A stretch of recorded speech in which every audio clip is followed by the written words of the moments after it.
What is up, Wolverine Nation? It is your boy TJ Ronin. You can find me at Twitter at TJ_Ronin. I am accompanied today with our fellow voice of college football analyst, Matthew Miller from the Texas at the voice of college football. And you were with us Tuesday, Matt. Welcome back to the call-in show. Yeah, it's cool being here. I can't wait to take your guys' calls. I think it's going to be a lot of fun. Definitely, yeah. So looking forward to it. For anyone who is new to the call-in show format, we have provided a StreamYard link. You guys can call in. It's in the description. Let me double check, make sure it's in the description. I think it is. So you guys can call in. But before we get into it, me and Matt will talk about the game a little bit, what he's looking forward to. If you guys saw the Tuesday show, you probably saw some of this. But so it's been 2 days, Matt. Any new thoughts on what we're looking at this Saturday? Anything you're feeling good about, or anything you're slightly concerned about? Yeah, so I think there's this misnomer going around. I've watched a lot of Michigan and Texas content, and I know some of you guys like Sam Webb out there, but he said some stuff that I take offense to. Michigan. Yeah, I mean, to me, it seems like he hasn't really watched a full game of Texas. I'm going to be straight up honest. Like, he talks about the lack of physicality under Steve Sarkisian. That's just not the case. Even under Tom Herman, that wasn't the case. You have to go all the way back to the Charlie Strong era to talk about that sort of thing. But other than that, I think the fans have been, typical fans. They think it's either going to be a blowout either way if you're a Michigan fan or a Texas fan. Especially on Twitter, because that's what Twitter is. Overreactionary. They don't really make any sense, honestly. And that's how it is. But yeah, it's going to be interesting. The more I think about it, I'm interested to see how Sark attacks the defense for Michigan. There's certain people that think he should spread them out, play action, whatever it is. It's going to be very interesting. I mean, he talked about it today. He had another press conference and basically said, by now, I like to throw screens, and kind of gave a chuckle. So I'm sure that will be in the playbook. Obviously, it always is. And Michigan will get plenty of that. And I think it's a good idea. I mean, get them moving east to west instead of north and south. So it's going to be fun. Yeah, I mean, you got some allies in the comments who are Michigan fans. I don't know if you probably don't know this, Matt, but there's these things called the site wars in our fan base. Some people are on 3 people, some people are 247 people, and they don't like the leader of either side. And they both got their pros and cons, I would say. But yeah, I mean, it's interesting. It's interesting the narratives heading into the game. I've seen even on the Texas side. But it's also interesting to see the line movement in Vegas. Has it moved any? Have you seen it move any different from where it was? Wasn't it? It was at 7 or 7.5 when we last talked Tuesday. Yeah, Has it moved? It was 7.5. The last time I checked was this morning. I don't know if it's moved since then. I will say I use DraftKings, and they just have it at 7. They're the only site that has it at 7. Every other site has it at 7.5. Okay, fair enough. All right. So anyone, again, who's new to the format, this is how we do the call-in shows, whether it be the Thursday call-in show or the post-game call-in show. For every $100, whether it be super chats, whether it be super stickers, whether it be memberships, we go an extra hour. So for every 100, we go an extra hour. We're willing to go the distance as long as you guys want us here. So we appreciate that. We appreciate everyone watching the show. We have the Texas channel simulcasting. We have the Twitter simulcasting, which, by the way, our Twitter's going through a bit of a restriction right now, I just noticed. But yeah, and then we also have the Michigan channel and Twitch. So thank you, everybody who is watching. Before we get to our first caller, who's Juju, it's always Juju, my man Juju. Wait on the line patiently, my friend. We'll get to you soon. Has your prediction changed at all? Has it wavered? Do you still feel confident? What is going through your mind as a Texas fan heading into this game? So I'm going to be honest, every time leading up to the game, I'm super nervous. I don't know what's going to happen. And then game day, I wake up and I get a pretty good feeling. And then that's when I'm like, oh, we're going to win today. And most of the time, I'm going to be honest, my gut the day of is pretty damn good. So I'll know Saturday morning how I'm feeling. Right now, I'm just nervous. I mean, there's always a possibility. I think people overreact to obviously week 1, but then also people don't realize this is a 1-game sample size. It's going to be played one time. That's it. When I'm making a prediction, I'm thinking what the most likely outcome is. Michigan can absolutely win this game, but if I think this game's played 100 times right now, week 2, I think Texas is going to win the game 70% of the time. But again, that still leaves a 30% chunk for Michigan to win the football game, and there's definitely a path for them to win it. I don't understand why certain people are so down on the Michigan side and certain people are so confident on the Texas side, because you're going up to Ann Arbor, first time there. And it's a really good defensive line. If they just say, you know what, today we're going to win this football game, and they have the capability to do so, they could totally control the game. So I've seen it done. I'm a Broncos fan. In 2015, Evan was talking about the Panthers, and you saw what that front four did for the Broncos. They destroyed the Panthers. It wasn't even like close in that game, honestly. So it's going to be interesting.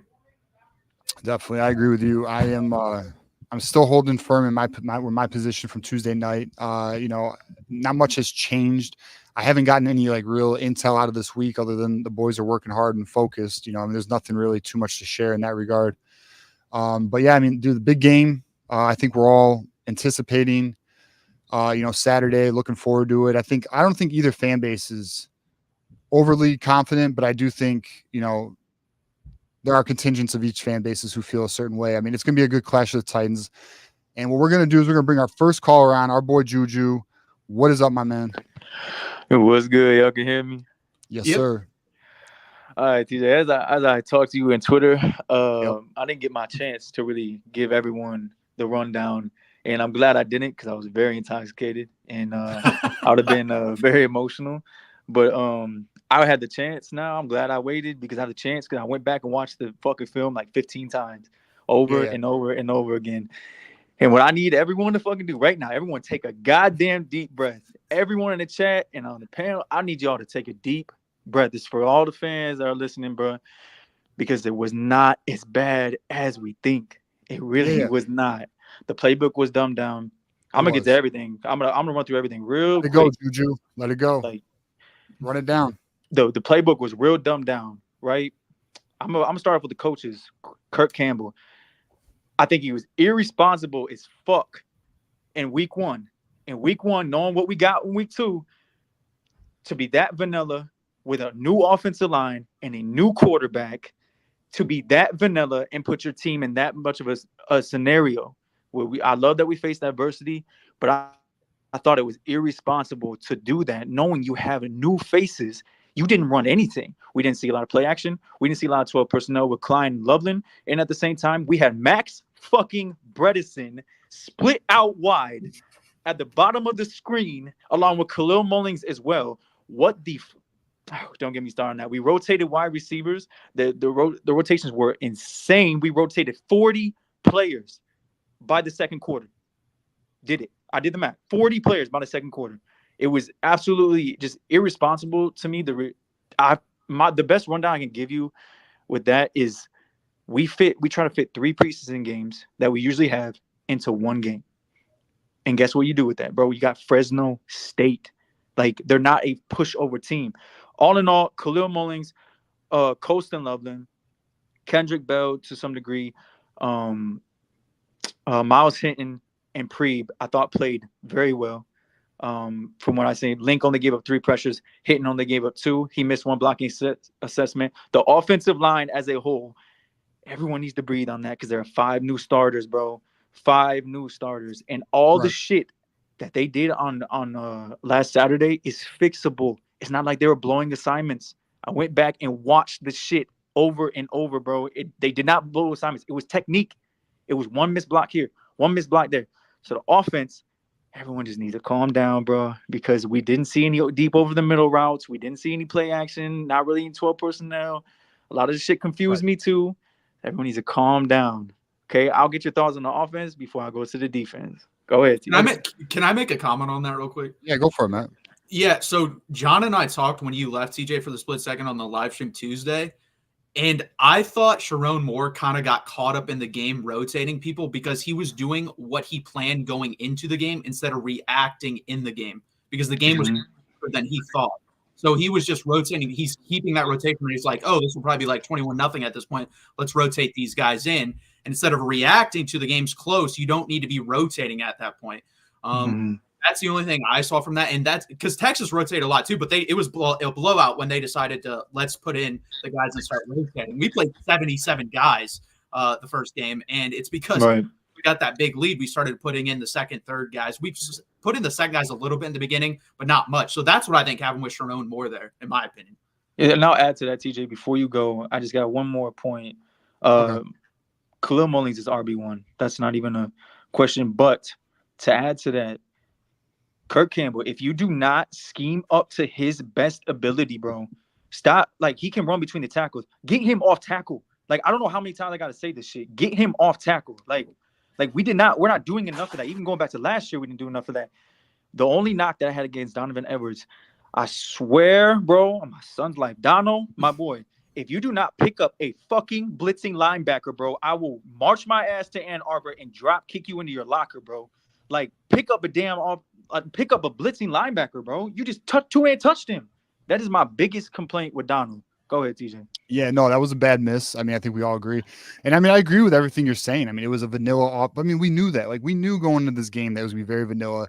They didn't want to show a lot. You know, I told you guys during fall camp that they were working on play action. We saw none of that.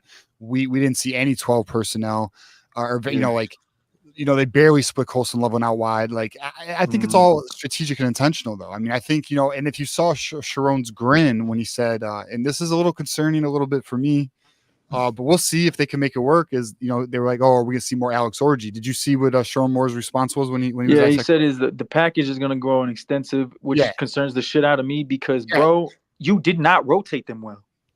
I know you didn't, dude. On second down and made it 3rd and long, son of a bitch, bro. Bro, get him in there on first down if you're gonna use him. Like, what the fuck are we talking about? I agree, dude. Yeah, that's concerning. I don't disagree, but we'll see, man. I mean, listen, the offense. I think.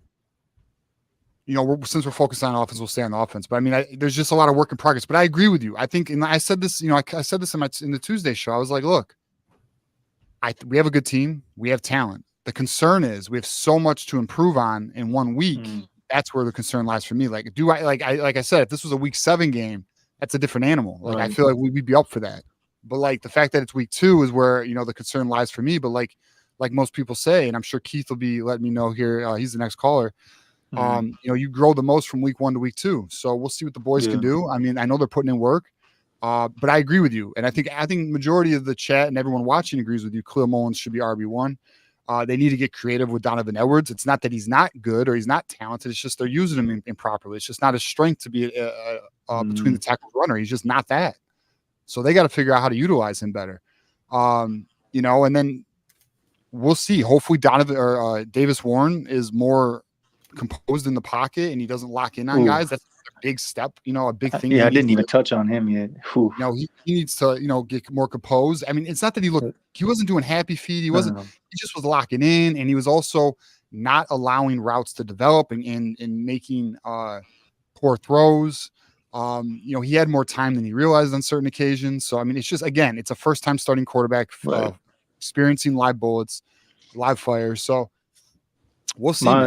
My only complaint with Davis Warren was that he thought the clock was going faster in his head, and that's a credit to the offensive line that wasn't giving him enough time, and then he kind of second guessed him. But no, Davis Warren should have been 20 for 25, 80% completion percentage. He had 4 drops and a pick that he hopped into the throw. Like, if you step into it and lead your receiver to the left, it's not a pick. So he did not play bad. He played just first time starter in jitters, he played fine. Like, outside, he was the least of my worries. It was all the mechanical issues, mechanical issues with inside the offensive line. And the wide receivers, to me, they was outside of Timo not being able to track a ball. Like, they're going to get schemed open. We've never had world beaters at damn receiver, like, ever. Roman Wilson was he was the 3rd round pick. I'll give him that. We had a pretty good receiver. And Cornelius Johnson, he was okay. Never lived up to his ability to me. He had 1 big game, but we've never had world beaters, bro. They've always schemed these wide receivers open, and that's why I have so much trust in them going into this game. Figure this shit out. That's for the offense. Now to the defense, I really have no complaints. Just touch on this real quick before I get into just some Texas stuff, and then Keith can go. But Wink is not Don Brown. He blitzed 59% of the time against Fresno, which was concerning a little bit to me. And I went back over and I watched it over and over again. And, bro, their offensive line is just terrible. And I'm not concerned about Will Johnson either. I know a lot of people already should have 3 picks in that game. He kept sitting on the underneath route because he thought the defensive line was going to get home. Not concerned about him at all. But what I will say, Wink, when we are inside the 20-yard line, it's 3rd and 8. What the fuck are you doing? Calling a cover 0, and you have Jaden McBurrows up top like he's a safety. What the, like, bro, the rotations were absurd. That's my only complaint, though. Josiah Stewart, Derek Moore, Jayshon Barham, everyone else, Makari Page, Will Johnson in the run game, all balled out. Yeah, Jair Hill played well too. Yeah, I mean, I agree. The rotations were, but I think it's a situation where you're trying to see what guys got. Yeah. You're trying, but I mean, I think we agree that the game was a little too close to be doing some experimentation. But like again though, we got to be mindful. They're trying to get ready for week 2. Right. That's what they're trying to do. They're trying because they don't have 3 games to get warmed up like a lot of teams do, or 2 games to get warmed up. You know, like I don't even know who thought about scheduling this week 2. This should have been scheduled week 3. I just didn't like I just didn't like the play call. Like I had no problem with the personnel, so to speak. It was the play call. Like why sit in zone, kick the field goal? Well, that's why I think he wears out his welcome certain places in the NFL. If you notice, he was never at a place a really long time because he's just super aggressive. That's who he is as a coordinator. He's always been like that. Yeah. You don't need to be. We got a front 4 that you don't need to be. I completely agree. I said that on the Tuesday show. If they're smart, I would rush 4 to 5 every time because you have a really good secondary. But your problem is if you come cover 0 and you miss a tackle on a wide receiver, that's a house call, period. Yeah. I don't disagree. But yeah. You don't have any more of that, TJ? If you don't, I'll just go straight into Texas real quick. No, I mean, look. All right, how about this, Juju? Because I haven't gotten your thoughts on it. So, do we agree that we have a national championship caliber defense? Do we agree? Yes, and special teams.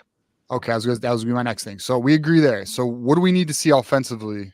What do we need to see week 2 offensively, Juju? Like, what do you want to see week 2 for us to feel more confident heading into the season? Obviously, a victory, but what do we need to see on the offense side of things? I need to see a shit ton more of 12 personnel, our bread and butter, with Colston Lovin and Marlon Klein in the game.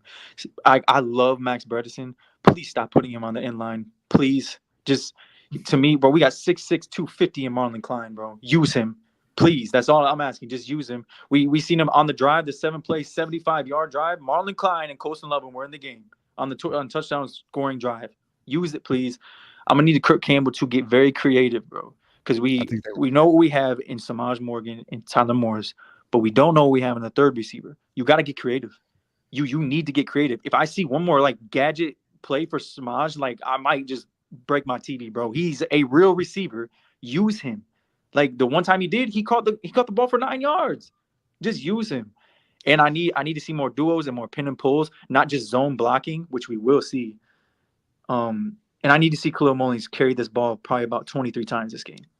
And I also think we're going to see more Ben Hall. If you listen to Tony Alford's press conference this week, he said it was his responsibility to get him in the game more, and he apologized to Ben Hall for not getting him in the. I'll be honest, guys. I think a lot of what we're talking about in our potential, we'll say yellow flags. I don't want to say red flags because it's week 1. Our yellow flags. I think they're aware. I think we are going to see more Khalil Mullins, Ben Hall between the tackles. I think they will get more creative with Donovan Edwards, and I do think you will see the creativity offensively, with the offense.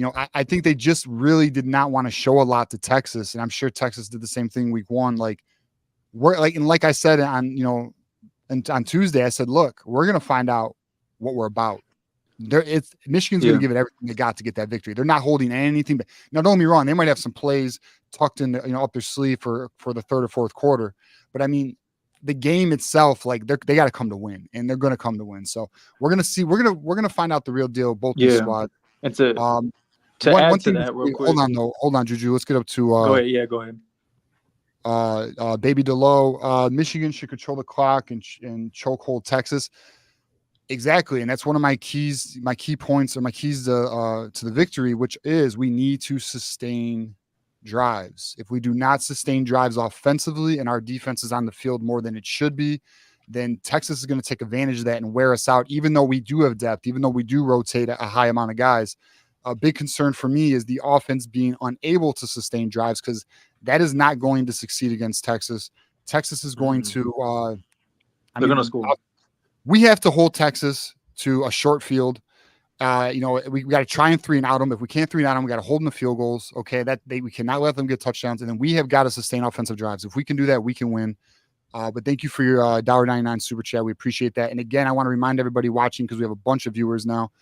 from a bunch of different platforms. For every $100, whether it be super chats, super stickers, memberships, we go an extra hour. We appreciate it. Right now we're at $2 total, so we're at 98 away from another hour. So again, thank you, Baby Delo. We appreciate that. So you want to get into Texas, huh, Juju? Yeah, before I do that, just one more Okay. point on the offense. I do think we need to see 22 personnel with Khalil Mullings and Donovan Edwards in the backfield 5 to 8 times this game. That is a very hard thing to defend. So I need to see that. So yeah, we can get on to Texas. I just have a few things for Texas. I hope we don't blitz 60% of the time. That's not gonna do it for me. But I do think we need to blitz enough to get Quinn Ewers like knocked off of his pattern. Red zone is the biggest key for me. Texas has struggled in the red zone. Specifically, a couple years ago, they had Bijan Robinson, in my opinion, to get them out of that hole for them. He was a dog back there. They were 87th in the country last year, I do believe, somewhere up towards there. I think it's important for both. I don't think the game is won on our defense and their offense. The game is won our offense, their defense. If we do not kick field goals and we punch it in, I think we win this game. I think it's going to take at least 3 scores to win this game. You got to get to 21 and then maybe get a takeaway in the meantime. But I think we're going to play this game like we do Ohio State. Between the 20s, get whatever you want. In that red zone, you get nothing. The most important thing is do not give up a score over the top. They got a lot of speed, and that shit gets real dumbed down once you get to the 20s. So, or in the red zone. So those are my keys. If we can convert in the red zone, we're going to win this game. If we hold them to field goals, we're going to win this game. And I do think they got a punter. Correct me if I'm wrong, that is new. Yes, he is new. That is huge. Yeah, me. I know. I said that Tuesday. I'm worried about that. Like, all it takes is one shank punt, and this type of game, it can change it. Yes, that's huge for me. We have a great punter, and we have a great kicker. I know they have a great kicker. So those are the keys to me. I know Quinn Ewers' numbers drop a little bit when you blitz him, but I'm not going to get too happy with that shit. There's no way. They're going to figure it out. Sark is going to figure it out eventually. Well, and what you brought up, getting beat over the top, his numbers drop, but his touchdown percentage goes up. So he throws more touchdowns when you do blitz him. So I completely agree with you, because I said that again Tuesday too. Like, last year we were 89th in red zone scoring percentage. Iowa was 90th. We were freaking abysmal in the red 89th. Zone. Yeah, 87. And Bijan, and you're 100% right. I said the exact same. TJ asked me why, and I said it was Bijan. He could just rely on him because, honestly, he was probably the best player in college football a couple years ago. So, yeah, it's definitely something to get used to. I will say, early sample size, and I take nothing away from it, honestly, because it was Colorado State. Their defense is terrible. But we were 7 of 7, so at least we did get off to a good start. So it's going to be interesting. But I completely agree. Like, if you watch the Alabama game, that's how we scored versus them. Deep shots. We actually struggled in the red zone. If we were good in the red zone last year, we beat Alabama by 3 to 4 touchdowns. Right, and that's what I alluded to. They rushed for about, I think, 2.9 yards per carry. They just hit you over the top. And I think that's very important. I don't think you're going to have that much success running the football. I do think the RPO is going to be very important. We gave it up over the middle a lot. That's always been the MO. I mean, even going back to last year, the middle of the field was susceptible. But we clamped down in the red zone. That's what we need to do. But I think we're going to be just fine. I think this game is going to be close. I have it 26-23. I had it 26-20 Texas. 26-23 who, though? So I'm optimistic. I think we're going to pull it together. You got to let us know, man. Yeah, my fault. I didn't mean to pause on that. Yeah, you're good. All right, so you got us with the dub 26-23. I like it. I'll take it. I was trying to bring you down a little bit, TJ, because I watched that fucking film over 15 times, and it is so correctable on offense. It really is. It is. My concern is just the short time we have to correct it. But mine too. That's it's just, and not only that, Texas is such an experienced team that is very veteran. They're on a mission this year, so we gotta bring it. But I don't know. What else you got for us, Juju, before I go on to our next caller? Yeah, I think that about wraps it up. I just want to see what they do with the personnel. I think that's going to be a big teller what we do going forward. But the last thing I'll say is, if we do lose this game, which I don't think we will, but if we do lose this game and we don't look bad and we lose a tight one, you can build off of that throughout the rest of the season. And I do like where we're at. If we lose a close one, if we get blown out, I might be in the calling show after just going through it. But Yeah, that's pretty We'll much be what here I for that, man. I know. I don't even know what to expect. That's the thing about doing the post game show. You know, it's like I don't know if it's about to be a celebration, if we're about to be going through it, or what, dude. I'll But, say this, DJ. If they get to 30 points, we lost. That's the point. Yeah. That is the I number agree. over the last I 3 agree. years. We'll lose. yeah, fair enough. Well, all right, Juju. Appreciate you calling in, man. I got the For line sure. starting to go up, so I'm Yep. gonna get to those guys. I But got you. I'll talk to you Saturday, my friend. Yeah, Good go call. blue. Yeah, go blue. All right, Juju always bringing the heat. Appreciate it.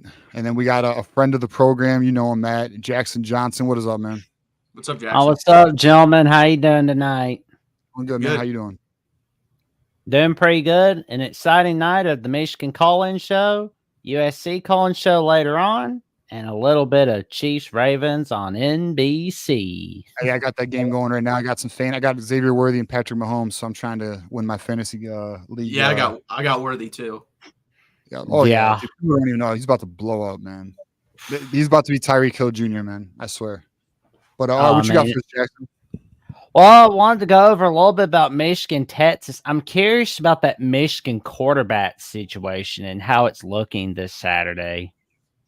It's gonna be the same approach. Davis Warren's gonna start. I think they're gonna supplement a little Alex Orji into the game. It appears he's gonna get more playing time. I don't know how they're gonna do it. I just hope they rotate him good. I hope they don't do this second down shit where they put us in a bad position when it's 3rd and long. Like, I just don't think Davis Warren's ready for it. If you're gonna use Alex Orji, it's got to be first down, and please give him the opportunity to pass so it's not predictable. Because every time he came in, it's either he was going to run it or he was going to hand it off, and then the defense is just crouching the line of scrimmage, and the box is loaded, and you're setting us up to fail. Like, it's like, I don't know, it's too predictable. But hopefully, that's just the vanilla look. Hopefully they got some creativity up their sleeve. So we'll see what the adjustments are into week 2.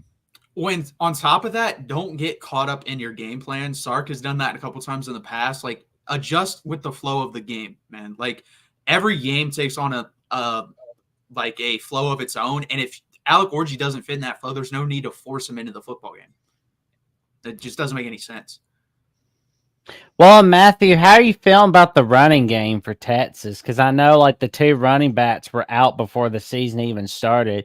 I know that Texas got a guy from SMU. Is it helping anything or no?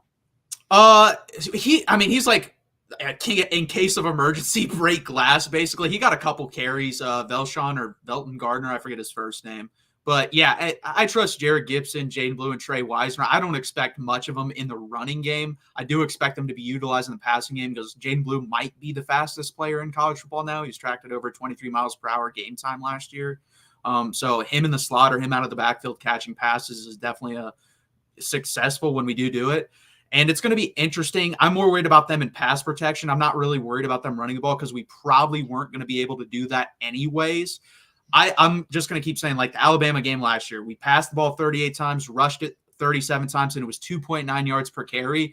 Sark's going to keep you honest, but we have to be around that number, honestly, to be able to do it. If we're getting like 1.9 yards per carry, then then you might as well give up on the run, honestly. But if we can get in between 2.8 to 3.2, I think that's good enough versus this team to where you're able to operate the whole playbook. Well, I'll be honest. I feel like if Michigan's going to beat Texas, they have to put a ton of pressure on Quinn Ewers. That's going to help them quite a lot. And if Texas is to beat Michigan, they are going to have to do what they did against Alabama. Winning in Ann Arbor is not easy, but neither is winning in Tuscaloosa. Yeah, we controlled basically, I would say our offensive line created a stalemate with their defensive line, and then the defensive line last year won easily. So I think the defensive line obviously isn't as good. Well, it's not as good on the inside. It's better on the outside. I'm very interested. I don't know how your right tackle played, TJ, but Trey Moore will probably be lining up on that side, and that's going to be a very interesting matchup to watch. So to the eye, in my opinion, he played well, but Pro Football Focus wasn't high on him. So, I don't know. I feel like he did actually pretty good for his first start at right tackle, where Pro Football Focus seemed to not be as high on him with their grading. But again, the problem with Pro Football Focus is, and I think this is pretty widely known, that their offensive line grades are the least accurate because they don't truly know what assignments are being chosen for the offensive linemen. So, there's a lot of offensive linemen who are very critical of Pro Football Focus and their grading skills when it comes to that. But yeah, I mean, we'll see. I mean, I don't know. I mean, I'll tell you this: if it becomes a problem, they're obviously going to give them some help. They'll put a tight end on the chip block or something like that. But I don't know. I mean, it's just so interesting to me. I don't know. There's just so much that needs to be adjusted in 1 week, and I just firmly believe in the back of my head that Michigan held back so much. So like it's hard. It's just so hard to gauge the game. Like I don't know where to be at. I'm just going to remain in observation mode and just going to take it one game at a time right now. Yeah. My only, I guess, come back to that would be, even though they held a lot back, if they still execute at the same level with a better playbook, it's not going to matter as much anyway still, because you got to execute what's called either way. Right. I agree with that. All right, Jackson, what else you got for us? Well, on the bright side about this being the 12-team playoff, this isn't like a playoff elimination game, so that's a win there. Right, yeah. But we don't want, you're right. And, we'll think about that on Monday, but we don't got time for that shit today. You know what I mean? We're here to get this dub Saturday. F that. I don't care about, I care about the playoffs, but I don't care about, you can lose, you're still in it. Like, I want to win this game, and then, we can look forward to our next matchup against Arkansas State. But I will say that. But that's something you tell us in post game if things don't go so well. Well, yeah, one thing's for sure. I always tell my buddy Austin, anytime we have one of our late night phone call sessions, I always tell him, don't ever put yourself in a position where you need somebody to win or lose above you. Don't ever put yourself in that kind of position. Of course. Because that is a no-no. But win or lose, let's get Michigan at the voice of college football to 8,000 subs, and let's get Texas at the voice of college football to 3,000 subs. Let's get Matthew Miller to 1,000 followers on X and Instagram, and let's get TJ to 2,000 followers on X. Appreciate it, appreciate Jackson. that, Jackson. You are always welcome here, my friend. Always good to talk to you. It's always good talking to you guys. One of these days, I'm probably going to have a venting session about Michigan, Notre Dame not playing each other. Oh, I'm sure, man. Well, that's some off-season shit there. But all right, Jackson. We'll talk to you, man. Go Blue, my friend. All right, Jackson Johnson, friend of the program. And another friend of the program is B-Dub. What is up, bro? The shirtless wonder. What's up, man? Smash. Let's go. You tell me, man. What's good? I am pumped. I am beyond pumped. Oh, it is hot in here, though. Fuck. What the fuck, I'm pumped, bro. It's hot in here. I don't know what's going on. I got attic stuff. I don't know. Nonetheless, dude, I'm pumped, man. TJ, I was let down. Let down Tuesday, man. Yeah. I was bummed. I was like, bro, come on now. Come on. You don't think Sherrone Moore, man, smash, bro? I'm just seeing that, man, in my mind just over and over again. Just him saying smash. Just I'm ready for it. I'm gonna be honest, he's probably pissed off this whole week, right? He felt probably let down by his guys, by his main, core guys that, need to show up for that game. And I think honestly, we're gonna be just fine. I think he's gonna get everything together. I mean, it's a number one thing. Let's just put in perspective.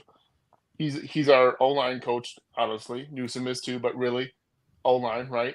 Two great minds are gonna work this shit out. And we're gonna be just fine. I honestly feel like we're gonna be just fine. We're gonna be able to run the ball at least efficiently. And I like I said on Michigan podcast, Twitter, I said 21-17 Michigan. I think it's gonna be a tight game.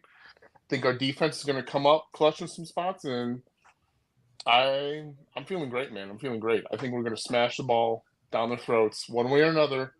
Because I don't know about the quarterback, but as long as he can complete a few passes down the field, I mean, keep him a little bit honest. Shit, I mean, they'll probably put some orgy in there at some point to keep him honest. But, I did worry about the boxes, but, we'll see how those boxes look. If it's going to be 8 people in the box, right. That's going to be pretty crazy. Right.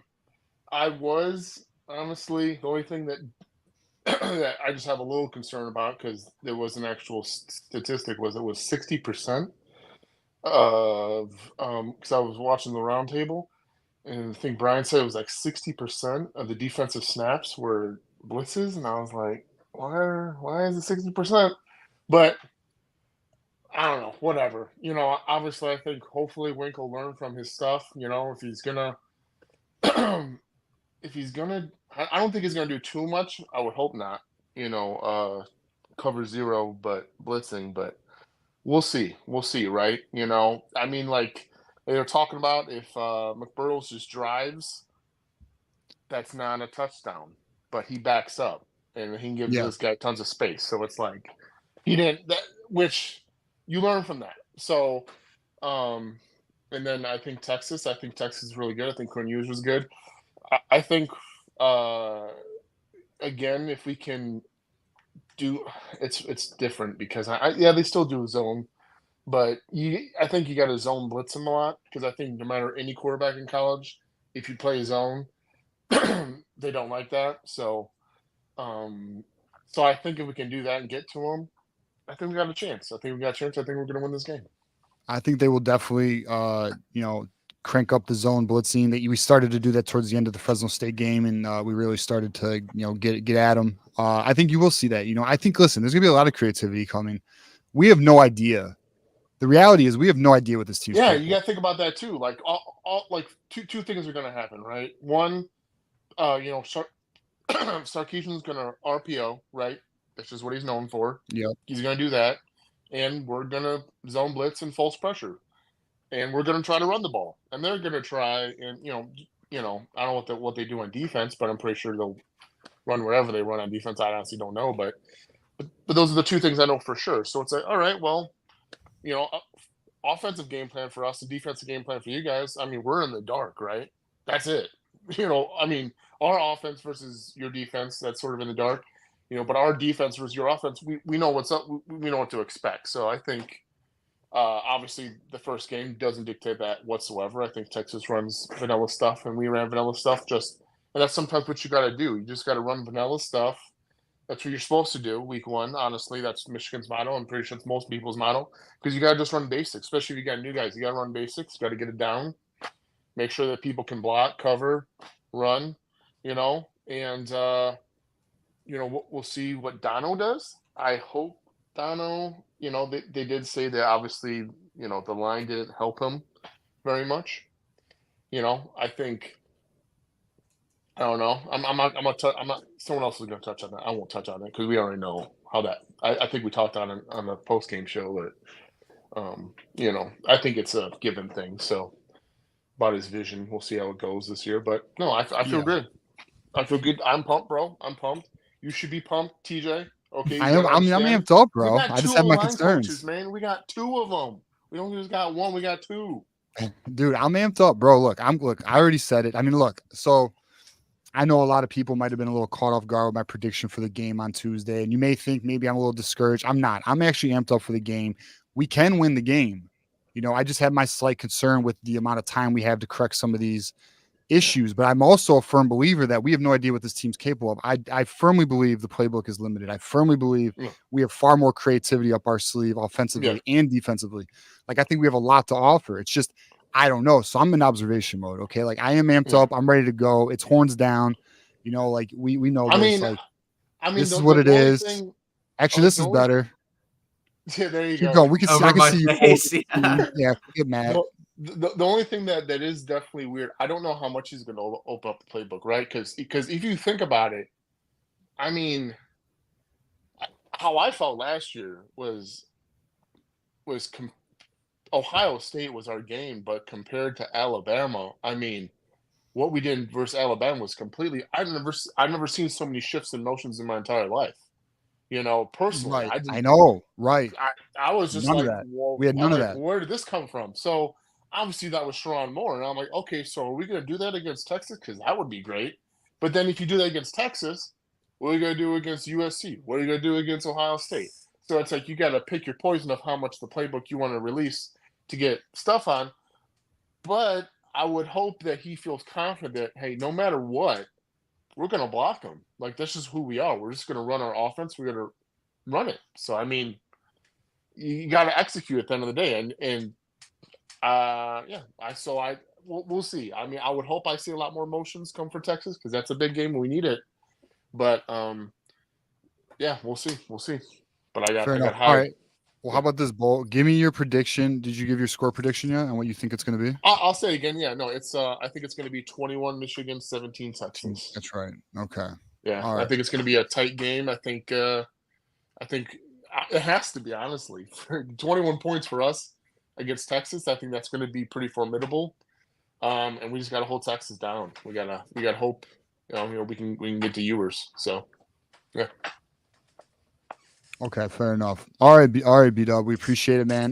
We'll see how the game goes. Hopefully, we're celebrating. Hopefully, you're calling in. I'll be calling in. I will. All right. Well, I appreciate you calling in, man. You were so. How's recruit? Well, hold on before you leave. How's recruiting going? How's the dynasty going, man?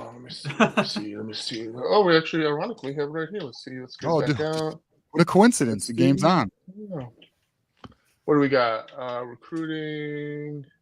Let's go over here. He's getting Michigan a quarterback. You see that? Yeah, you're building us a dynasty, huh? 16. Last year I got 20, so I feel good. 20 what? 25 Commit? stars. 25 stars. Holy shit. He's got the McDonald's bags going crazy over there. I do, man. I do. You got Uncle T helping you out, huh? Yeah. There you go. Well, all right, B-Dub. We'll talk Saturday, all right, man? All right, take care, man. Go blue. Go blue, my friend. Go blue. Go blue. Oh, my friend Block M left. What happened, bro? You were next. It's okay. We got our man Burks here. Well, before we do that, so we have 15 minutes left in the show. I do not think we're going to reach our goal of $100 for an extended hour, which is okay. We appreciate everybody watching the show. Like the video, share the video, subscribe if you are unsubscribed. We greatly appreciate that. And we're going to get to our next caller, our good friend, who's unfortunately a Green Bay Packer fan, but he is a Wolverine, and this is a Wolverine show, so we still love him. What is up, Burks? Yo, what's up, man? How are you? You tell me, my friend. Yeah, no, I'm a little concerned. Oh, first of all, we have a Texas guy. He's been quiet all day, but I gotta say, dude, there is one thing about Texas. I hate Texas, but there is one player, man, who I loved. He's my favorite college football player, and that's probably Sam Ehlinger, man. That man was a dude. This guy was an alpha. I felt so bad, just because, he was like a one-man army, the guy, and Quinn, I don't think Quinn is good, in my opinion, Wow. But if Sam Ehlinger was a QB, man, they could be something. They would be in the championship last year. I'm not going to lie. That guy was. I love Sam, but he doesn't fit in the Sark offense at all. Oh, I see. Yeah. Well, speaking of Texas, all right. Well, I don't like them, obviously, but I'm TJ. Listen, man, I saw I am really disappointed what I saw at Fresno State. I am actually freaking out because the QB play was disastrous, in my opinion, and not only that too, but if we lose to Texas, right, we need to do something. Here's the thing, right? I don't know where, I thought Darius Warren, I thought Orji was going to be our QB starter, And the fact that we have a walk-on as our starting QB who's never really started in varsity, he got his senior season, he couldn't play because of COVID, I'm pretty sure, Davis Warren. He's a leukemia survivor, which I think his story is amazing, honestly. But we're kind of paying the price of the 2022-2023 QB recruiting class because there is no way in hell why we couldn't land either Dante Moore or CJ Carr. We needed one of those guys. And I feel the reason why we didn't get them was, here's the thing. Here's what I feel. I think it's because of the system of Michigan's system. When you have your identity of smash, which is, run first, passing second, that's going to be a problem. Many QBs are not going to want to commit. They want to be first rounders. They want to have Heisman stats, right? And that's my issue. And it's also receivers are running away from it as well. We cannot get amazing, good receiving recruits. I wouldn't be surprised that Marsh, our best receiving recruit, decommits pretty soon. I wouldn't be surprised. Watch your mouth, my son. Easy now. And, all right, so here's the deal. Let me hit on that. We can keep going, Burks. But all right, regarding Dante Moore and CJ Carr, listen, Dante Moore wanted to start as a freshman. Not only did he want to start as a freshman, he wanted a bag at the same time. Now, Michigan at the time was not giving out bags. This was before Michigan became more involved in their NIL approach. And Michigan had a quarterback, and I'm sure you might have heard of him, J.J. McCarthy. So he was not going to start his freshman year. So he went to Oregon, and then he left Oregon because Oregon then I think their quarterback returned. Yeah, Bo Nix returned, which is why he left Oregon, who was paying him more money, then went to UCLA so he could start. And that is the Dante Moore saga. So he wanted to start and he wanted a bag, but he wanted to start more than the bag, which is why he ended up at UCLA. Michigan was not going to offer either because at the time Michigan wasn't giving out bags. And then also Michigan wasn't going to give him the start because of J.J. McCarthy. And then regarding C.J. Carr, I don't know why a lot of people don't know this. A lot of people still don't know what happened with C.J. Carr, but the reality is Michigan wasn't interested in C.J. Carr. They wanted a different kind of quarterback. They wanted a more versatile quarterback, which is kind of ironic because we have Davis Warren now who's not versatile. But, they say he's versatile, but we haven't seen it. They say he can move and throw on the run. We've yet to see it. Maybe they'll open it up this week, but it's ironic that, listen, I think we'd be in a better situation if we did go with C.J. Carr. The truth is with C.J. Carr is Michigan's interest was not very high. Now, that might have been an error. We'll find out because obviously it didn't work out, and they put all their eggs in one basket with Dante Moore and put us in a bad spot. So here we are with Davis Warren and Alex Orji, and we got to hope one of these guys can handle the role. So that's where we are with those. And then in regards to Andrew Marsh,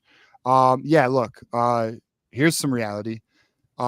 Michigan can recruit with some of the top teams, but if they do not, if the year does not go incredibly well, there's going to be some recruits we got to be very wary of. Listen, Washington almost scooped in on Andrew Marsh and yanked him. Michigan was able to respond and secure the deal, but that's the thing about recruiting. We have 3 months, 3.5 months. Well, really, we have 3 months until signing day. So, it's going to be you're courting these kids all the way until they sign pen to paper. Then even after that, you still got to recruit them. So, like Xavier Worthy, for example, and FU Matt, because he went to Texas. For those who don't know, and those who do know, I'm sure we're all sick of it. And we're watching Xavier Worthy. Hopefully, he gets 30 points for me tonight. He's on my team now, but fantasy football, that is. And so that's the reality of the situation. And hopefully Burks, Michigan can maintain their class they have now and keep adding to it. And Andrew Babalola, for example, for those who don't know, let's get into it. Rivals put in a prediction for Andrew Babalola to Michigan today.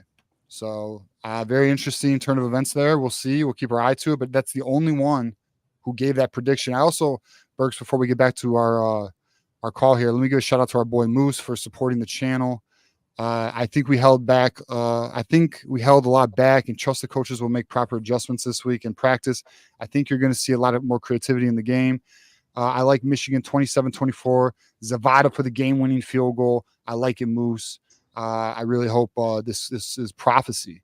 So again, thank you for the $10 super chat. We're currently at $12. We are $88 away from another hour. 10 minutes to go. Can we do it? We'll see. But if someone not, put in a custom one.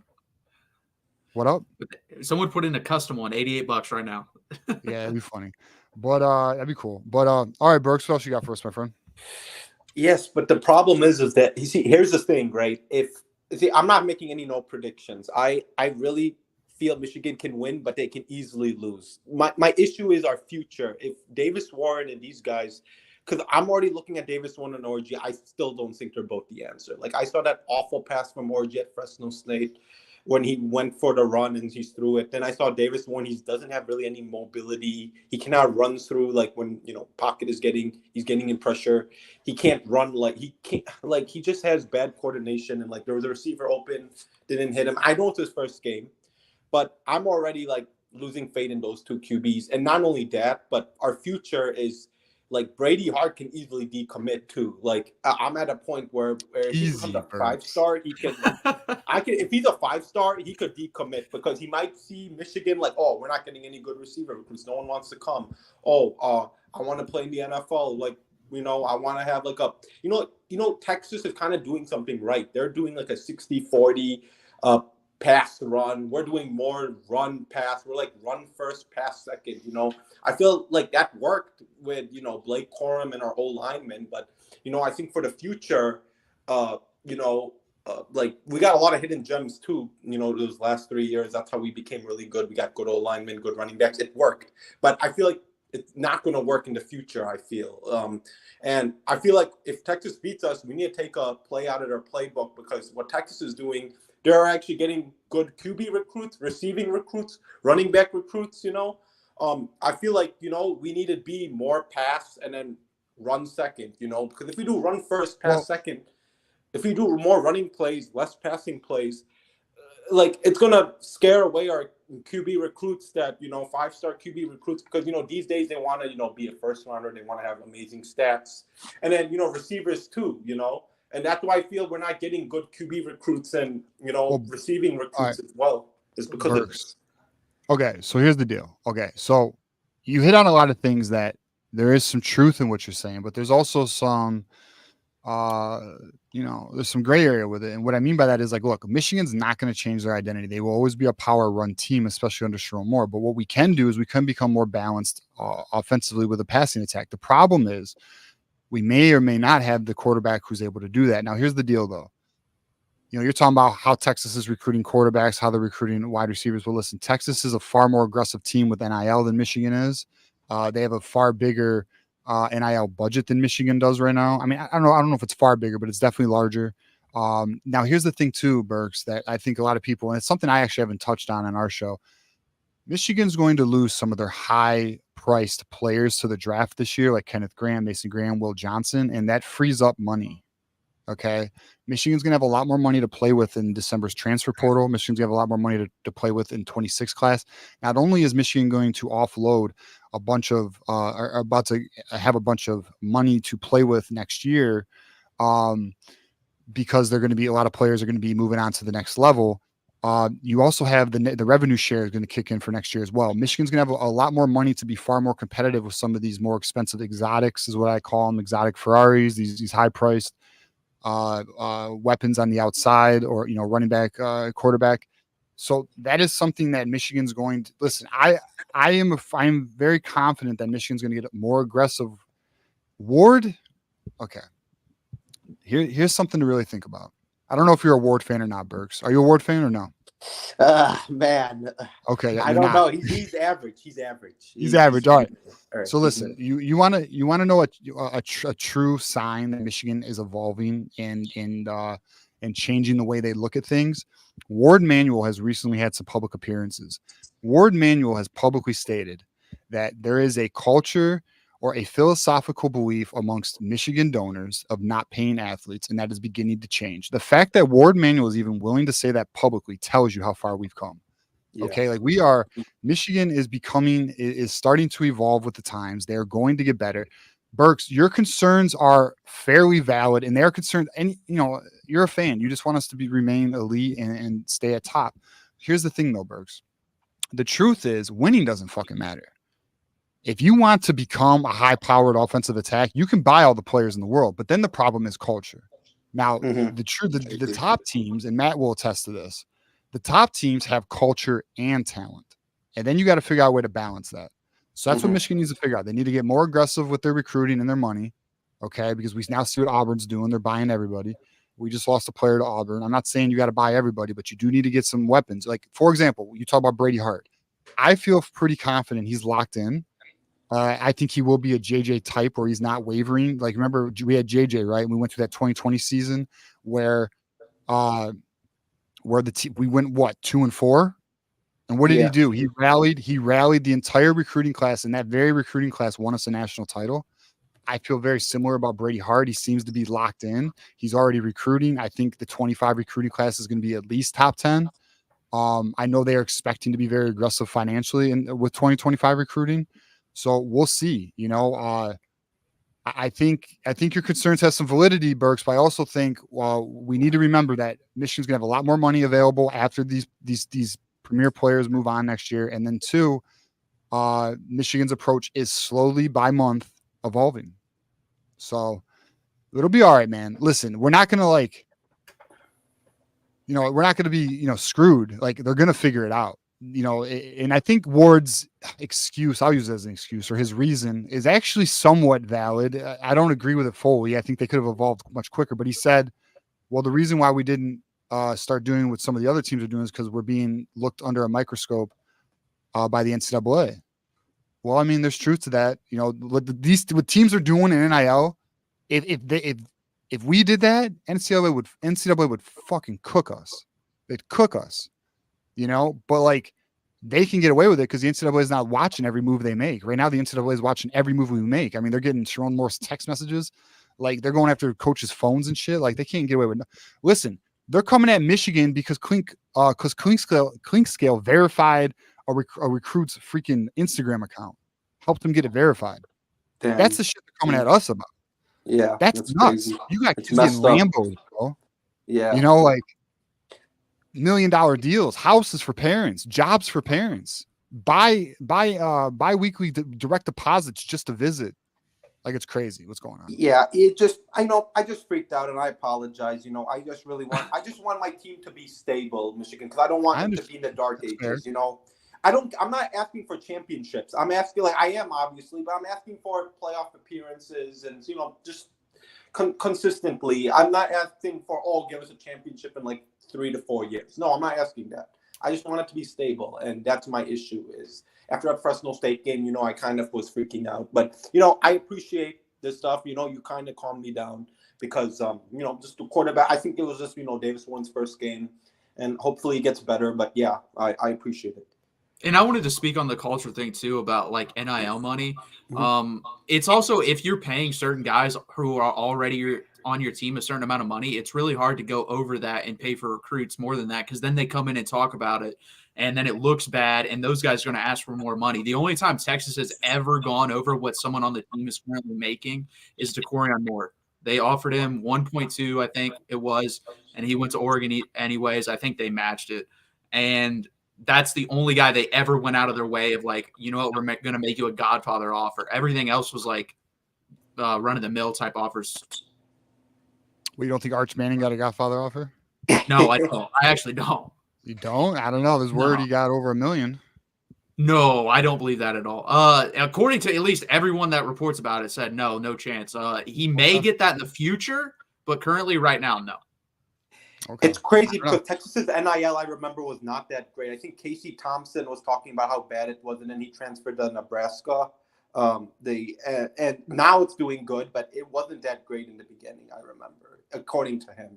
No, it was. It's still not the best. Like TJ's right. We're about 2 to 3 million ahead of Michigan, but we're still under that top tier of like Oregon, Ohio State, Miami. Yeah, obviously. Yeah. And A&M. A&M sucks. Yeah. And I will say A&M's kind of like gone back on that. They're not doing what they did under Jimbo because they didn't have any results from that. Like you spent 20, 25 plus million on a recruiting class, and then you saw most of those guys aren't even on the team anymore.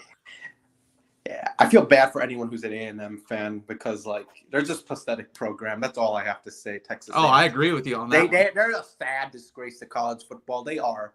You know, don't buy the hype. They're a cult. Yeah. Yep. All right. Well, that's all I got, man. TJ. All right, Burks. Well, thanks for calling in, man. Hey, let's call in Saturday, win or lose. Love to hear from you, my friend. Of course, I would love to. All right. All right, Burks. Go Lions. Yeah. No, screw that, dude. Cut him off. All right, Matt. We reached an hour. Everybody. I know. I was hoping for more, man. Come on, you guys let me down. It's all good, man. So hey, again, thanks everybody for watching. Please subscribe if you were unsubscribed. We greatly appreciate it. We were trying to catch the Ohio State channel within the network. We were like 470 away. Really appreciate that. Everyone, you know, subscribing, liking the video. If you can like the video, please like the video before we get out of here. We greatly appreciate that too. And again, thank you everybody for calling in. Thank you everybody for in the comments. Shout out to Tim Pringley for dropping in. We appreciate you too, man.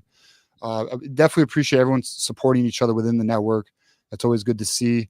Yeah, Matt. So listen, we're 2 days away. Frank Archie coming through right here. Frank Archie's trying to save the day.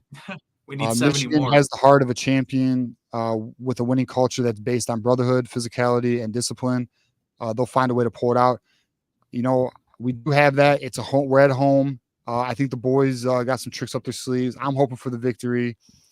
And yeah, we'll find out, man. I'm excited as hell though for the game. You know, I just you know, we'll see what the boys do. We'll see what they got. We'll see this. Listen, we're gonna find out what Sharon Moore's about. Like we're gonna learn a lot about our quarterback. We're gonna learn a lot about our offensive line. We're gonna learn a lot about our coaching staff. Answers will be had this weekend. Now, conclusions, no, because the team will get better even after week 2. But we'll definitely get a better idea of what we got and what we have going forward. So we'll see. And I guess before we get out of here, Matt, I mean, any last thoughts before we get out of here? And obviously, after you give your last thoughts, let them know where they can find you. I'm just super excited. Like you said, the first time Texas is playing Michigan in the regular season, going to the big house to make this a game. Most programs up until recently were kind of scared of scheduling these type of games home and home. So that's really awesome. Then you guys get to come down to DKR at holy shit. Yeah, there we go. Xavier Worthy. Did he really? Dude, Xavier.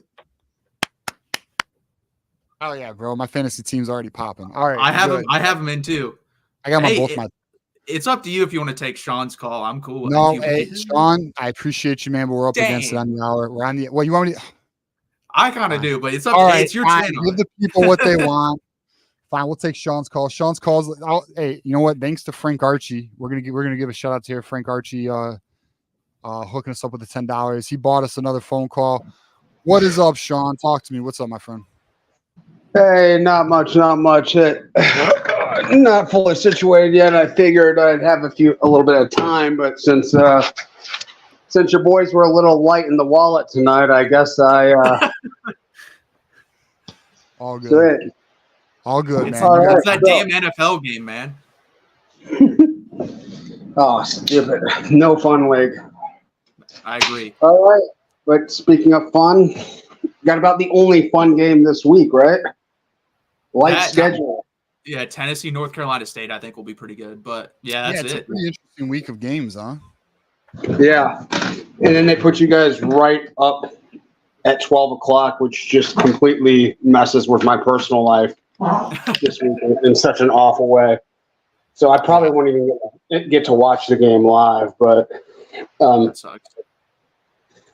All right, Matt, I just wanted to touch on your team first. How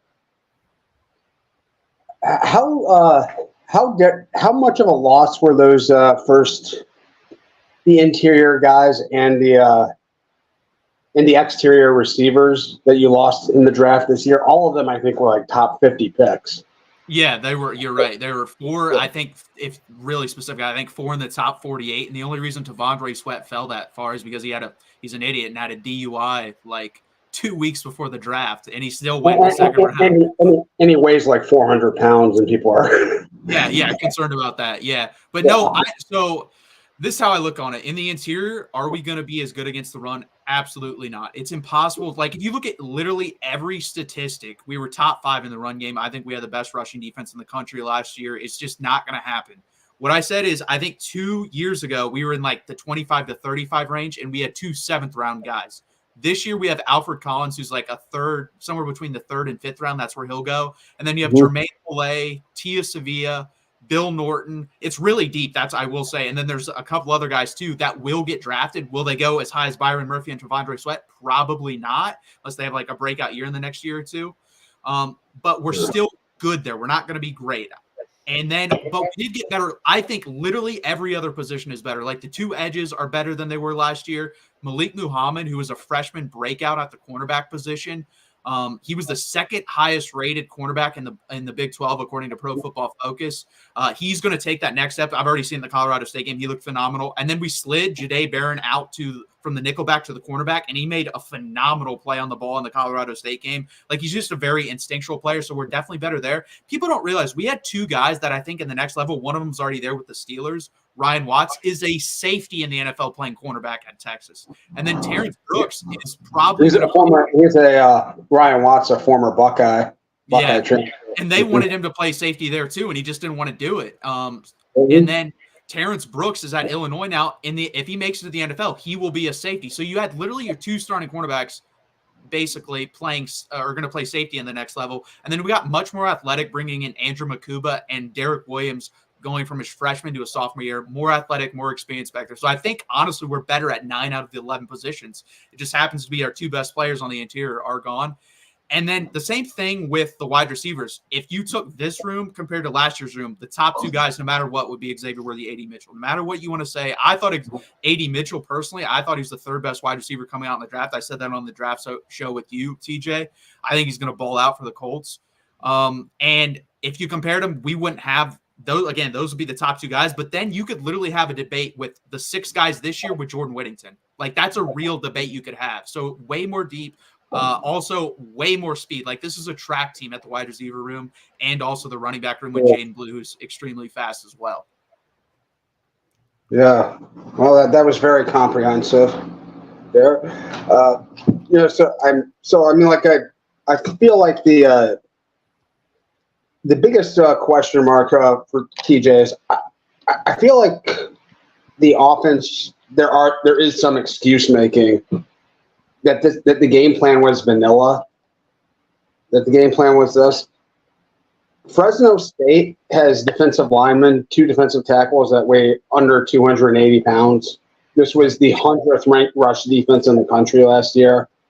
There's no excuse for not mashing and mauling them from jump. I mean, I just thought that was almost more concerning than the passing game, because we knew the passing game, that's going to be a work in progress. That's going to take time. But, I mean, the fact that you guys struggled, Donovan Edwards finishes the game with under 3 yards a carry.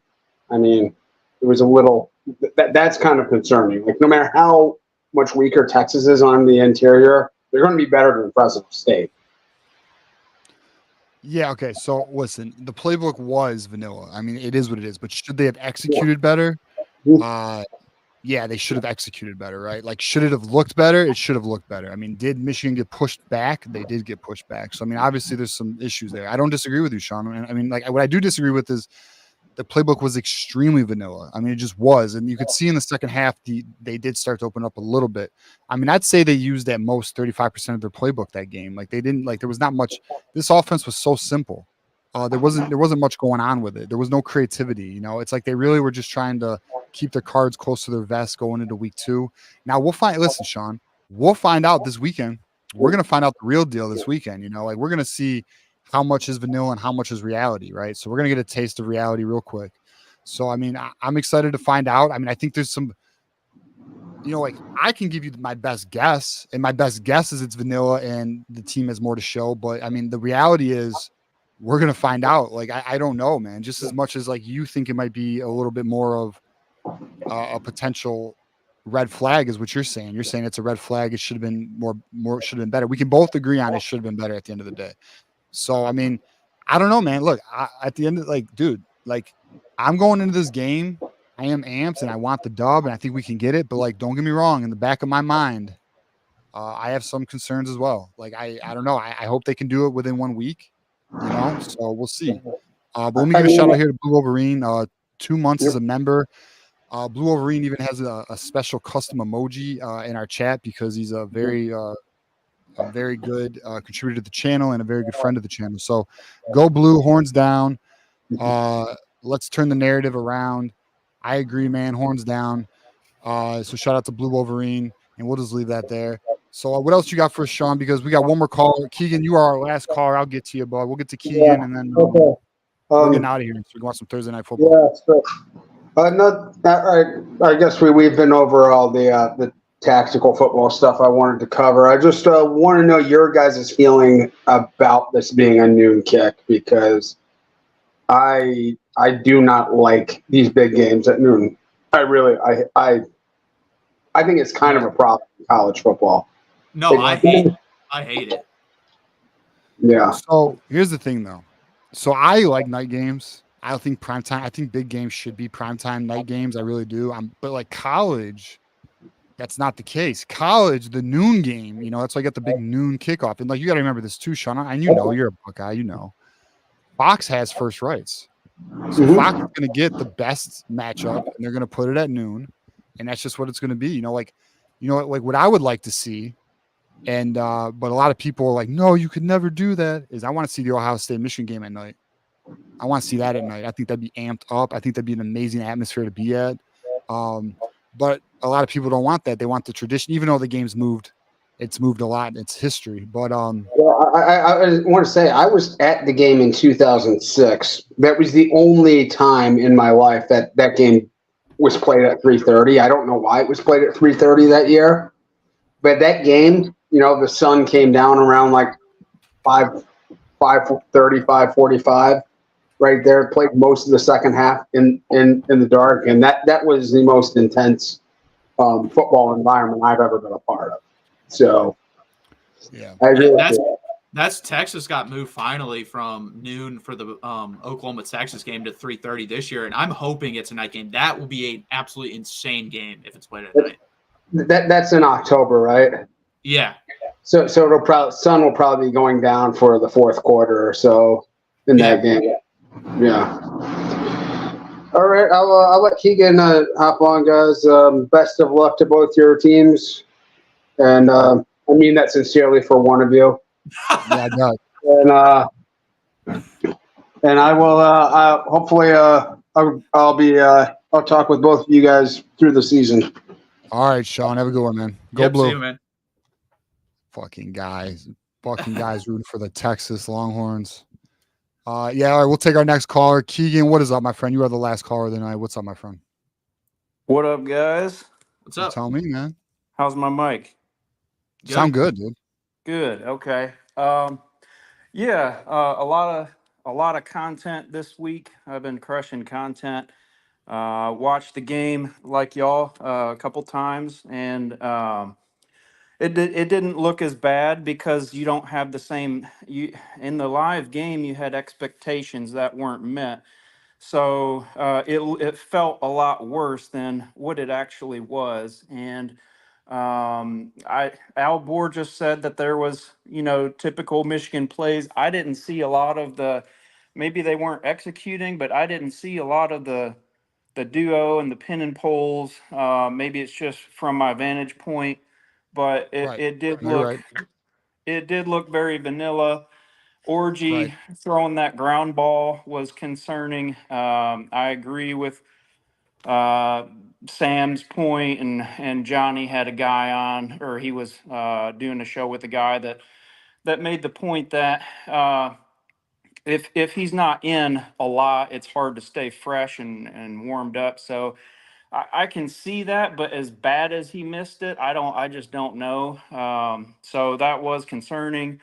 Hopefully, and Davis Warren, he was hitting some balls. We had a receiver, whether the ball got lost in the lights or I don't know what happened, but he kind of stopped on the play a little bit, and that would have hit him right in stride for a touchdown. So, do y'all have any comments on that before I move on to something else? Well, I would agree. Yeah, are you, Matt? I would agree that, it depends on who you are as a quarterback, honestly, but I would say most quarterbacks are rhythm passers. Like they have to get in the rhythm of a game, and that's why you don't see a 2-quarterback system, because it's going to always mess with someone's rhythm. And I really, if I'm a Michigan fan, I completely agree about if they're just putting Orgy in on certain downs, that's just dumb to me. If you're going to have a certain package in certain situations for him, fine, run that. But don't be just like, oh, it's second down, Alec Orgy going. Oh, it's third down, Alec Orgy going. That's just dumb.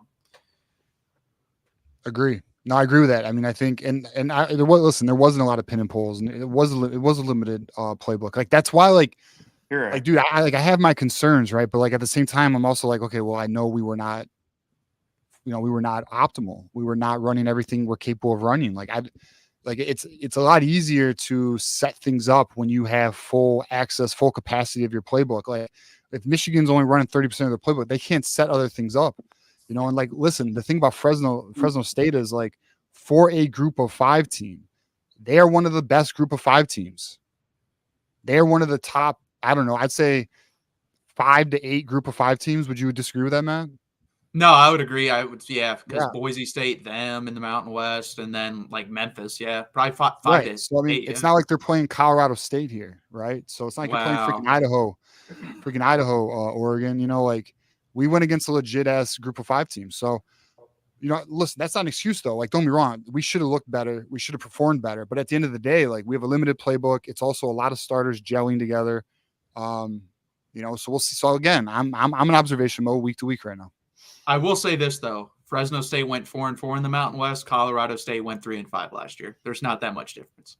I mean, that's a big difference. I don't know what you're talking That's about. one game. What else you got for us, Keegan? Yeah, and I thought Fresno State actually looked pretty good for what they are. So I would agree with that. Yeah, I don't know what their depth looks like. Apparently, it's not bad because they were able to replace the guy for targeting, and I think they had a couple, two, maybe even replacements for the full game almost. So they could be in the playoffs. I know they're not going to win a game, but that team didn't look that bad. And the next thing is, and we were running some odd personnel and schemes. And I think to that, um, I think some of that is concealing scheme to Texas. And the other part of that is with the personnel, you have to know what you have in live snaps. So I think I'm not concerned about Wink. He's experienced. I think he wanted to know who he could trust in big moments and, what that trust level was going to need to be. And I think he got some answers. So, and Right. with go ahead, TJ. No, I would say I agree. I think that's like a lot of people are like, well, the rotations but I think you're right. I think he's seeing who he can trust. He's putting guys out there to know who can handle the moment. Like, this is, you gotta understand, guys, week 1 was the warm up, right? Michigan was doing a lot of just trying things out, seeing who can do what. That was essentially an extended fall camp practice for them. You know what I mean? Like, they're literally still putting guys through tryouts right now, figuring out who is securing the center position, who's securing right tackle, who can handle this depth position. So, I mean, again, like, that's why it's impossible to draw conclusions at this point, and I just think, the coaches are still trying to figure out what they have to work with right now. Yeah. And I had the same impression that a lot of people had that Hey, Keegan, hold on. Let me just call out fuckboy Allen. Hey, Allen, suck it. All right, you're Well good, done. Keegan. Go for it. Well done. So Sharon did look uncomfortable, and I think the reason for that was because they were vanilla and trying different personnel. I think they were. I think Wink is going to be a different team, different scheme type of coach, and I think they just kind of got caught flat-footed when things didn't go their way, and then all of a sudden they're in a tight game, and Sharon's like, "What is going on with this? Like, this shouldn't be happening." So I don't think it was necessarily that the moment was too big for him. I think he was just a little caught off guard that they were in a dogfight, which, I mean, they shouldn't have been.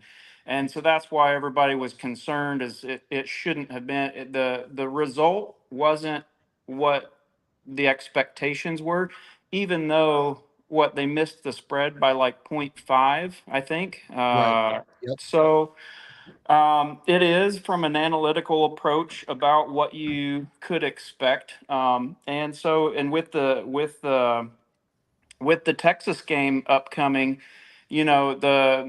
so people are this is about belief. You believe one thing and then you believe with your head in a different way, and you're like, do these things match up? So with the 3.5 for Texas, people are believing in Michigan with their heart, knowing that they didn't lose a lot on defense. That isn't an upgrade or at least parallel. As far as the offense goes, we were like, oh yeah, the O line's going to be fine. These guys have been, waiting their turn for 3 years. It's just next man up. So the backing up that thought, people are like, okay, well, if they come out and they suck, then it's another story. So, and then what happened? The offensive line was very par or less. So, but with that, like imagine yourself playing Madden or something, and you're not running all your plays, and you have the backup quarterback in because he's injured. So when you have these things, um, these factors in this type of in the last game, you're going to see less production. So the concept with the offense that I'm getting at versus Texas is if you are running your best plays and you do have a little bit more experience, then you're probably going to expect a little bit better of an outcome, even not thinking with your heart, but thinking with your brain. So, and all right, y'all go ahead. I got one last thing to comment on. Well, I think the spread's now up to 7.5. Yeah. So it's no longer 3.5. But I mean, Right. I mean, that's the thing where we are, right? I mean, I think, Keegan, like, it's fair to say, are you thinking logically or are you thinking with your heart? Like, that's what it comes down to, right? And then you also have to look in the mirror and be like, well, am I being tribal about it? Am I not being objective about it? And so like my goal is to remain balanced for you guys and give you my honest perspectives on things. And that's why, look, I say, like, I gave, so for anyone who doesn't know, I gave my prediction on Tuesday, and my prediction was Texas wins 28-17. But that said, and I qualified, I said, look, can we win? We can. And I gave my keys of the game on how we can win, by holding them to field goals, by sustaining offensive drives, and improved quarterback play. And if these things happen, we can come up with the victory. If those things do not happen, then I expect the result we don't want. And then I'm going to have to deal with Matt Miller having bragging rights for a good year until we play them, or a good two. I don't even know, when do we go to Texas to play you guys again, Matt? When's that? 2027. Shit. I got 3 years. I got to deal with this. And that's all right. That's Brady Hart's season, bro. Brady Hart's going to come whoop that ass. But Dia Bell versus Brady Hart. Yeah, Brady Hart's better. Everything's better with Michigan. So I mean, Keegan, it's fair. That's why, listen, we are going to get a dose of reality Saturday, one way or another. We're going to find out the real deal. Yeah. We're going to find out the expectations for the season. We're going to, don't be wrong. If it doesn't, let's say that the boys play hard and we don't get the victory. Listen, we have a lot to play for. Let's say it actually goes not so good and we lose. The team can still get better, because it's an inexperienced team. The team's going to get better week to week. So again, there's a lot there's just so much in front of us. It's hard to come to any conclusions or think too logically because, one, the sample size is too small right now. That's what I was going to say, is just believe with your heart for right now, because there's only one game. Now, Right. Again, like TJ said, if you get smacked around on Saturday, then you can start thinking more logically. But right now, it's one game. It's not that big of a deal to me. That's why I overreacted to the Rice game last year a little bit. And I told people, if we play like this versus Alabama, we'll get killed. And I was right if we play like that versus Alabama. But guess what? They're playing Alabama. They were never going to play like at Alabama like they did versus Rice. It's just not going to happen. Michigan will elevate their play. Texas will probably elevate their play. And Right. I think it'll be a good game. Yeah. Yeah, I think so too. Are you done with your point? Yeah. Good, man. So I think Michigan has to run the ball to win this game. That's, throw away the quarterback picks, fumbles, special teams. If Michigan runs the ball, they can win. And that's their only path to victory. By far and away, is the most important thing. They have to run the ball. And the people who thought that Michigan would win this game in the offseason thought they could do it by running the ball. I thought they were going to rush for 300, and then we come out and lay an egg game one. So I think, Michigan has to run for 200 or 300 yards. If they can't, they're going to lose. And they want, and I'll tell you why. They want to control the clock because they can't win an air raid game. So they can win with running the ball and playing good defense. And we know that Michigan can play good defense, even though we didn't see a ton of that last week. We all know that. And so they have to run the ball. If you're Michigan, you want a low scoring running game, clock control. TJ's mentioned hold Texas to field goals when you can, get off the field. and TJ's right. If they're on the field too much, they're going to get scored on. So it's just math. So the defense is better, but they have to be off the field a little bit. So they can't. They have to run the ball. They have to. So we'll see. That's what I got, guys. I'm going Zavada with 4 field goals and 1 offensive touchdown, and hold Texas to 14 points. So 19-14 is my prediction. That's with my heart. Yeah, with my brain, I would agree with TJ. If it's purely analytical, based off of X's and O's and what we've seen, I would have to give Texas the edge, which is why they're a 7.5 favorite. So that's on. But I think the people that follow Michigan know that there's more, and we just have to see it. Is all. So anyway, that's what I got, guys. Thanks for taking my call. No. Yeah, no problem, Keegan. Thanks for calling in. And I mean, look, I think you're on it in the sense of, I agree with you. Listen, my heart tells me Michigan can win too, which is why I say I think we can win. But logically looking at it, I agree. So I mean, you bring a good point. You have the dichotomy of the fan of Michigan and what but don't be wrong, there's fans out there who are thinking logically and with their heart, and they think Michigan's going to run this shit. So, shout out to my Michigan fans out there. Moose is one of them. I guarantee that. And I know there's many others out there,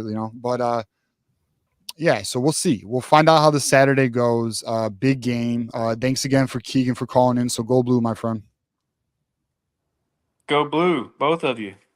Yeah, that's right. Yeah, Matt, go blue. All right, Keegan, see ya. Horns.